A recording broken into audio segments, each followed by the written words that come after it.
अस्सलाम वालेकुम, hi this is मो। इन दिस वीडियो हम लोग बात करने वाले हैं डेरिवेटिव्स ऑफ मोनोसेचराइड के बारे में। सो एज वी नो कि हमारे पास ये जो सीरीज़ है ये कार्बोहाइड्रेट की बायोकेमिस्ट्री की सीरीज़ है, जिसमें हम लोग डिफरेंट किस्म के कार्बोहाइड्रेट लिंक बायोकेमिस्ट्री कंसेप्ट को समझते हैं। और आज उस सीरीज़ की एक वीडियो है जिसमें हम लोग derivatives of monosaccharide in short derivative of carbohydrates को डिस्कस करने वाले हैं। सो एज वी नो कि ये हमारे सामने एक अल्फा डी ग्लूकोज का साइक्लिक स्ट्रक्चर है। ठीक है, okay. So what do you mean by derivatives of monosaccharide? किसी भी कंपाउंड के जो डेरिवेटिव होते हैं, किसी भी कंपाउंड के जो डेरिवेटिव होते हैं, डेरिवेटिव उनका मतलब होता है कि आपने मदर कंपाउंड के अंदर किसी चीज की आया तो एडिशन करनी है, आया तो सब्स्टिट्यूशन करनी है, सब्स्टिट्यूशन, या आया तो करनी है डिडक्शन। सो जब भी आप किसी मदर कंपाउंड के अंदर किसी चीज़ की एडिशन करते हैं, किसी चीज़ की सब्स्टिट्यूशन करते हैं या किसी चीज़ की डिडक्शन करते हैं, तो उस नतीजे में जो आपके पास रिजल्टिंग कंपाउंड बनता है, जो आपके पास जो रिजल्ट आता है, मतलब जो आपके पास रिजल्टिंग कंपाउंड जो आपके पास आता है, resulting, let me make it a bit darker, तो उसको आप लोग डेरिवेटिव कहते हैं। डेरिवेटिव यानी जब भी किसी चीज़ की एडिशन की जाए, मतलब कि कोई एक्स्ट्रा चीज़ लगा दी जाए, सब्स्टिट्यूट कर दिया जाए, फॉर एग्जांपल इस OH की जगह कुछ और लगा दिया जाए, या फॉर एग्जांपल उस स्ट्रक्चर में से, मदर स्ट्रक्चर में से कोई चीज़ रिमूव कर दी जाए, तो उस नतीजे में जो आपका रिजल्ट होगा वो होगा एक derivative compound. For example as you can see, यहाँ आपके पास एक अल्फा डी ग्लूकोज का बेसिक स्ट्रक्चर है। अब मैं क्या करूँगा, अब मैं इसकी कुछ डेरिवेटिव बनाऊंगा जो कि आपके पास लिविंग सिस्टम में बहुत कॉमन है। For example as we know कि हम लोग यहाँ पर इसके डेरिवेटिव बनाने वाले हैं। सो भाई हम लोग उन कॉमन डेरिवेटिव्स को डिस्कस करते हैं जो कि आपके पास लिविंग सिस्टम में आपको बहुत मिलते हैं। So common derivatives of monosaccharides in living system, जो कि कॉमन है। वैसे बहुत सारे हैं, लेकिन हम लोग for the sake of commonality हम लोग कॉमन्स वालों को डिस्कस करते हैं। सो लिस्ट नंबर 1 पे हमारे पास, मतलब लिस्ट में नंबर 1 पे आते हैं हमारे पास अमाइनो शुगर्स इस तरह के शुगर्स होते हैं जिसमें हमारे पास जो आपके पास अमाइन ग्रुप है NH2, वो किसी एक OH ग्रुप को सब्स्टिट्यूट करता है। OH को OH सब्स्टिट्यूशन मोस्टली ये OH ऑफ कार्बन नंबर 2 को सब्स्टिट्यूट करता है, कार्बन नंबर 2।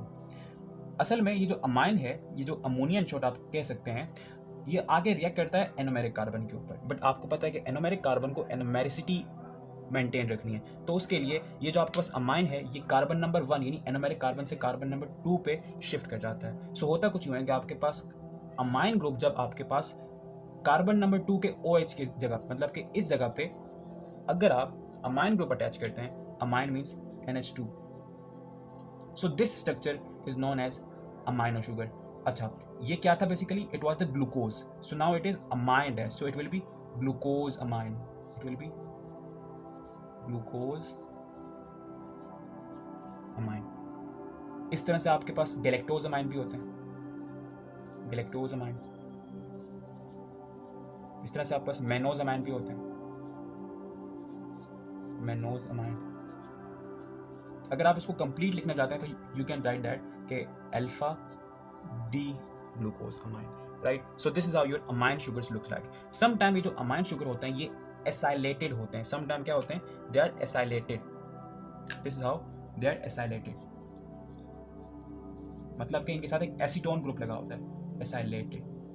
मतलब कि इस अमाइन की जगह पे आपके पास कुछ इस तरह का स्ट्रक्चर होगा, NH, then it is carbon which is double bond with oxygen, there is your methyl group. मतलब कि इस अमाइन की जगह पे एक पूरा का पूरा ये पूरा ग्रुप लगा होगा, this one which I have drawn right there. मतलब कि OH of carbon number 2 is actually substituted by this N acetyl. इसको आप लोग कॉमनली कहते हैं N-एसिटाइल, यानी acetyl which is linked with carbon with the glucose parent molecule. So it looks something like that. There is your NH, right? This is your carbon which is double bonded with oxygen, and there is your methyl group. This structure, मतलब कि this N-acetyl glucosamine, this is commonly known as NAG, क्या आपको कुछ याद आया? Exactly जो आपके पास bacterial cell wall होती है उसके अंदर जो पेप्टाइडोग्लाइकैन का मॉलिक्यूल होता है, पेप्टाइडोग्लाइकैन, जिसको इंशाल्लाह हम लोग जो आपके पास हेट्रो पॉलीसेकेराइड की वीडियो होगी उसमें हम लोग इस चीज़ को मुकम्मल मतलब कि पेप्टाइडोग्लाइकैन के कंप्लीट स्ट्रक्चर डिस्कस करेंगे, लेकिन इस वक्त उसके डेरिवेटिव ऑफ मोनोसेराइड को देख लेते हैं। सो दिस इज योर अमाइन, मतलब कि एन एसिटाइल ग्लूकोज अमाइन। अच्छा, सो पेप्टाइडोग्लाइकैन के अंदर this nag is also attached with, मतलब कि इस नैग के साथ साथ एक और डेरिवेटिव होता है मोनोसेराइड के जिसको हम लोग नैम कहते हैं, मतलब कि N acetyl muramic acid. N acetyl muramic acid में क्या होता है कि जो आपके पास कार्बन नंबर 3 है, जो आपके पास कार्बन नंबर 3 मींस के दिस वन, इसके OH की जगह पर लैक्टिक एसिड लगा होता है। यहाँ पर क्या लगा होता है? देयर इज योर, यहाँ R है, मतलब कि R मतलब lactic acid. It looks something, actually it's a 3 carbon chain, 1 2 and 3, ठीक है। This is OH right there, ठीक है। यहाँ पर एक हाइड्रोजन होता है लाइक दैट, और यहाँ पर भी एक हाइड्रोजन होता है इस तरह से। यहाँ पर एक OH ग्रुप होता है इस तरह से, और यहाँ पर ये COOH। अगर मैं इसको मोर खोल के लिखूँ तो आई थिंक ज़्यादा आपको बेहतर, it will look something like that कि कार्बन की chain right there, and there is OH, there is H, there is also H, there is your OH यहाँ से अटैच होता है, मतलब कि जो R ग्रुप है ये यहाँ से इस तरह से अटैच है, और ये आपके पास COO, this is your lactic acid, lactic acid right. So जब ये R ग्रुप यहाँ पर अटैच होता है तो ये जो N एसिटाइल ग्लूकोज अमाइन था वो N एसिटाइल म्यूरामिक एसिड बन जाता है। It becomes N acetyl muramic acid, जिसको आप लोग नैग कहते हैं, नैग राइट। सो ये जो आपके पास नैग है ये भी आपको बैक्टीरियल सेल वॉल के अंदर मिलेगा along with the NAM, because जो आपके पास बैक्टीरियल सेल वॉल है वो एक हेट्रोपॉलीसेकेराइड की लंबी सी चेन होती है जिसमें आपके पास प्रोटीन्स की जो अमाइनो एसिड होते हैं वो आपस में इंटरलिंक्ड होते हैं। तो जो आपके पास हेट्रोपॉलीसेकेराइड है, हेट्रोपॉलीसेकेराइड मींस जिसमें आपके पास जो मोनोमर्स होते हैं वो डिफरेंट होते हैं। तो एक नैग होता है और एक नैम होता है। नैम जो हम लोगों ने पीछे डिस्कस किया जिसमें सिर्फ और सिर्फ ये था, ये R नहीं था, R की जगह OH था, और नैम वो होता है जिसमें R OH की जगह ये RNA lactic acid group attach होता है। सो इसी तरह से आपके पास सल्फेटेड एंड फॉस्फेटेड शुगर्स भी होते हैं। So as we have discuss amino sugar, तो इसी तरह से आपके पास सल्फेटेड एंड फॉस्फेटेड शुगर्स भी होते हैं। You got what? Sulphated sugars and phosphated sugars, phosphated sugars. As we know, okay, for example, let me draw a sugar, so then I will do the phosphorylation and sulfylation. So there is your OH. Let me do some quickies. OH hydrogen बनाना ज़रूरी है ताकि आपको above and below the plane वाले group समझ आए। And then there is your CH2OH। ओके, तो सल्फेटेड शुगर्स में क्या होता है? For example if a sugar is sulphate, तो उसमें होता ये है कि किसी भी OH की जगह पर हमेशा से OH ही रिप्लेस होता है। एक बात हमेशा याद रखें आप, हमेशा से OH ही रिप्लेस होता है। उसकी जगह पे आपके पास एक ईथर लिंक्ड सल्फेट आ जाता है, यानी it will be some look something like that, OSO3 right. ये समटाइम ये NOSO3 होता है, मतलब कि पहले आपके पास N मतलब कि अमाइन ग्रुप अटैच होता है, ठीक है, और फिर उसके ऊपर ये जो आपके पास ईथर लिंक सल्फेट है वो अटैच होता है, मतलब कि amine O and this is your sulphate right. So ये आपके पास सल्फेटेड शुगर्स हैं। और जो आपके पास फॉस्फेटेड शुगर्स होते हैं, आपको पता है कि अगर आपको थोड़ा सा आपको इल्म हो ग्लाइकोलिसिस का, तो उसमें सबसे पहले जो पहला स्टेप ये होता है, जो एक ग्लूकोज का मॉलिक्यूल होता है, ग्लूकोज, उसको कन्वर्ट किया जाता है इनटू ग्लूकोज एग्जैक्टली 1,6,1,6 फॉस्फेट। तो उसके 6 मतलब 1 और 6 दोनों पर फॉस्फेट लगा हुआ है, ठीक है। यहाँ पर मैं सिर्फ और सिर्फ 6 फॉस्फेट, बिकॉज जो पहली फॉस्फोराइलेशन होती है उसमें सिर्फ और सिर्फ 6 पोजीशन के ऊपर 6 नंबर कार्बन के ऊपर फॉस्फेट लगता है। तो यहाँ पर ये एक OH हटा देता हूँ, इस OH की जगह पर आपके पास यहाँ पर भी ईथर लिंक एक फॉस्फेट आके अटैच होता है। So this is how the phosphation and sulphation of your sugars happens, और ये भी एक मदर कंपाउंड का डेरिवेटिव है राइट। इसी तरह से समटाइम्स ऐसा होता है कि लाजमी नहीं कि हमेशा आपने कोई नई चीज़ ऐड ही करनी है। समटाइम ऐसा होता है कि एक भारी ग्रुप एक हल्के ग्रुप से सब्सटीट्यूट हो जाता है। फॉर एग्जांपल ऐसा होता है कि अगर आप जो आपके पास गैलेक्टोज है, galactose which is present in lactose of your sugar, तो अगर आप गैलेक्टोज को उसके अगर आप कार्बन नंबर 6 के ऊपर जो OH है उसकी जगह पे, यानी कार्बन नंबर 6 के ऊपर जो OH है उसकी जगह पे अगर आप सिर्फ और सिर्फ एक हाइड्रोजन लगा दो, मतलब कि अगर मैं इसको गैलेक्टोज बनाऊं, ये ग्लूकोज है, बिल्कुल इन्वर्ट हो जाएगा। So there will be hydrogen and there will be your OH। So this is galactose structure. अगर मैं इसके carbon number 6 which is this, इसकी OH की जगह पर एक हाइड्रोजन अटैच कर दूं, मतलब कि इसको CH3 कर दूं, CH3। सो ये जो स्ट्रक्चर बना इसको मैं कहूंगा फ्यूकोज। क्या आपने ये नाम सुना है? नहीं सुना तो आप लाजमी वीडियो देखिएगा ABO ब्लड ग्रुप सिस्टम की, क्योंकि आपको पता है कि जो आपके पास ABO ब्लड ग्रुप सिस्टम होते हैं, मतलब कि A positive, B negative, A negative, O positive, AB positive, AB negative, उसके अंदर जो आपके पास आपको पता है ना कि जो रेड ब्लड सेल के ऊपर जो एंटीजन लगे होते हैं, जिसकी बिहाफ के ऊपर आप किसी भी ब्लड को, किसी भी ह्यूमन के जो ब्लड को A या B कहते हैं, वो असल में वो जो एंटीजन होता है वो पॉलीसेकेराइड होता है, और उस पॉलीसेकेराइडिक एंटीजन में इस फ्यूकोज का बहुत बड़ा रोल है, because it is the root monosaccharide of that particular antigen. So ये जो आप अगर गैलेक्टोज के कार्बन नंबर 6 के OH की जगह पे हाइड्रोजन लगाते हैं तो गैलेक्टोज फ्यूकोज बन जाता है। इसी तरह से जो आपके पास मैनोज होता है, मैनोज जो कि ग्लूकोज का कार्बन नंबर 2 पे एपिमर होता है, मतलब कि यहाँ पर OH आ जाएगा, यहाँ पर H, और इसको वापस से इन्वर्ट करते हैं लाइक दैट।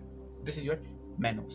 अगर इसके भी आप कार्बन नंबर 6 की OH की जगह पर H लगाते हैं इस तरह से, सो ये बन गया रेमोज,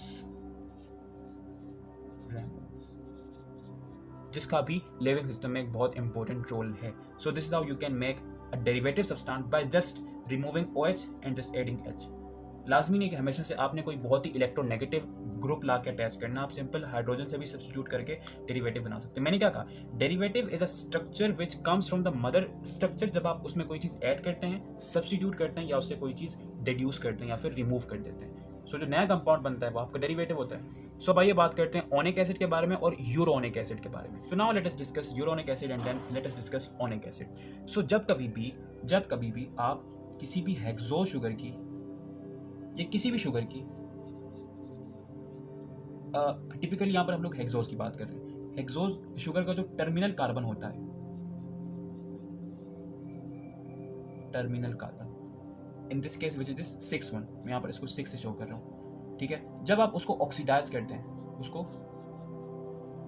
ऑक्सीडाइज करते हैं और उस CH2OH को कन्वर्ट कर देते हैं इनटू COOH, यानी कार्बोक्सिलिक एसिड, COOH। मतलब अगर आप यहाँ पर इस तरह से इसको ऑक्सीडाइज कर दें, ठीक है, और इसको आप लोग COOH बना दें, तो जो नया स्ट्रक्चर आपके पास आएगा उसको आप लोग यूरोनिक एसिड कहेंगे। फॉर एग्जांपल ये मैंने ग्लूकोज के साथ ग्लूकोज के कार्बन नंबर 6 को ऑक्सीडाइज करके उसको कार्बोक्सिलिक एसिड बना दिया है, तो मैं इस स्ट्रक्चर को कहूँगा ग्लूकोरोनिक एसिड,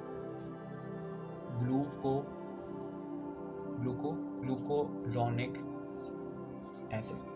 इस तरह से अगर मैं गैलेक्टोज के कार्बन नंबर 6 को ऑक्सीडाइज करके COOH में कन्वर्ट कर दूं तो मैं इसको कहूँगा exactly galacturonic acid, galacturonic acid. As you have heard of hyaluronic acid, तो जो हाइलुरोनिक एसिड है वो एक किस्म का ग्लाइकोज अमाइनोग्लाइकैन है, मतलब कि एक किस्म का हेटेरोपॉलीसेकेराइड है।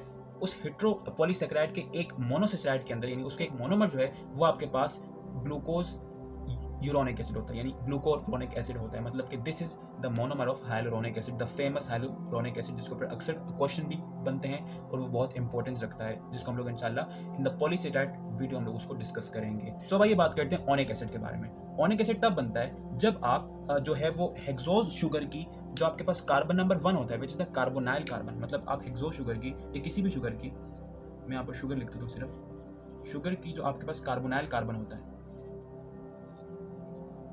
Carbonyl carbon, in case of aldose वो 1 होगा and in case of ketose वो 2 होगा, एज वी नो ना। तो जब आप उसको ऑक्सीडाइज करते हैं तो वो जो कार्बोनाइल कार्बन होता है वो भी कार्बोक्सिलिक एसिड में कन्वर्ट हो जाता है, कार्बोक्सिलिक एसिड, राइट। सो उस स्ट्रक्चर को जब आप किसी भी शुगर के कार्बोनाइल कार्बन को ऑक्सीडाइज करके COOH में कन्वर्ट करते हैं, at that moment that sugar is known as onic acid. For example gluconic acid, gluconic acid अगर मैं इसको ड्रॉ करने की कोशिश करूं, so it looks something like that. There is your CH2OH, right. There is your, अच्छा ये जो है ये यहाँ पर ये OH बन जाता है कुछ देर के लिए, OH, let me write it with no space getting, okay. So ये कुछ इस तरह से दिखेगा,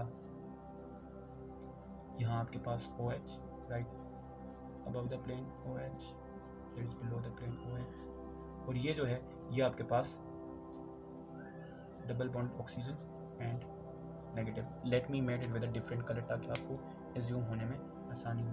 late me erase it.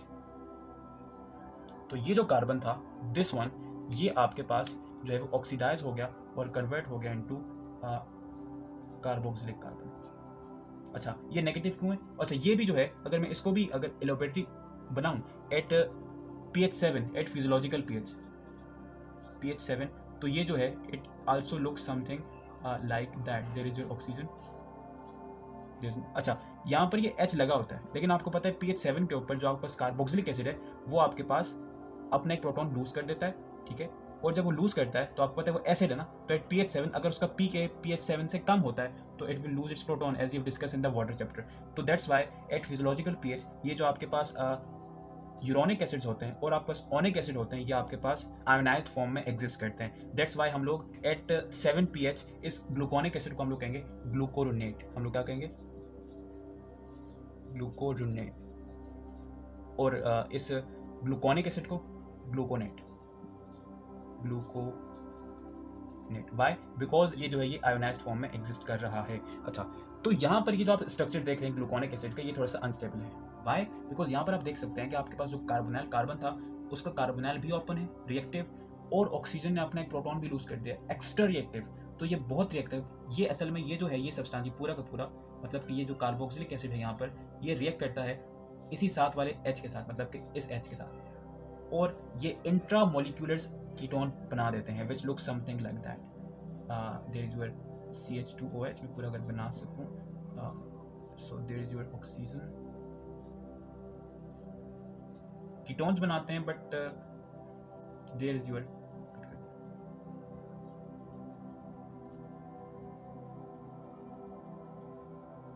okay, so let me draw it first, then let us talk about that. It looks something like that.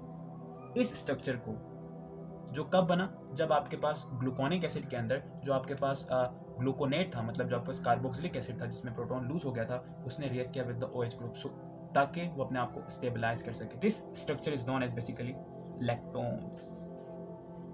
Lactone for example जो आपके पास vitamin C होता है, विटामिन C जिसको आप लोग एस्कॉर्बिक एसिड कहते हैं, एस्कॉर्बिक एसिड केमिकल नेम, वो भी आपके पास एक अनसैचुरेटेड इलेक्ट्रॉन होता है। As you can see the structure on your screen, तो यहाँ पर ये डबल बॉन्ड की वजह से अनसैचुरेटेड है, and this is the electron part, मतलब कि intramolecular ester as we know ना, राइट। सो ये आपके पास विटामिन C का स्ट्रक्चर है which is the unsaturated electron. यहाँ पर एक इन्फॉर्मेशन की बात है, वो ये है कि एज वी नो कि स्कारवी एक इस तरह की कंडीशन होती है जिसमें आपकी बॉडी में विटामिन C की कमी हो जाती है, और स्कारवी की जो मोस्ट कॉमन सिम्टम्स है उसमें ये होता है कि जो आपकी बोन्स हैं, जो आपकी स्किन है, वो जो है वो ख़राब होने लगती है, आपकी बोन्स वीक होने लगती हैं। बिकॉज एक बहुत ही इंपॉर्टेंट रिएक्शन है वो है प्रोलीन, मतलब कि प्रोलीन एक अमाइनो एसिड का नाम है।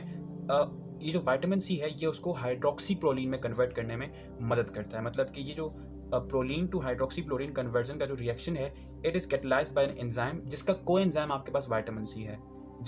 जब आपके पास विटामिन C जो है वो नहीं होता, तो ये जो रिएक्शन है ये सही से हो नहीं पाता, मतलब कि ये जो आपके पास प्रोलीन है ये हाइड्रोक्सी प्रोलीन में कन्वर्ट नहीं हो पाता। And this hydroxy proline is a very important part of collagen, जो कि आपकी बोन्स बनाता है, आपकी स्किन लेयर्स के अंदर होता है। मतलब जब आपकी बॉडी में इस तरह से collagen bed banega because of the deficiency of vitamin C. So that condition is known as scurvy. So that was it with this video. I hope so कि आपको ये lecture समझ आया होगा. So if you like this video, so please share this video with your friends and anyone जिसको भी इस video की ज़रूरत है. अपना बहुत सारा ख्याल रखिएगा. Just take care of yourself. Goodbye.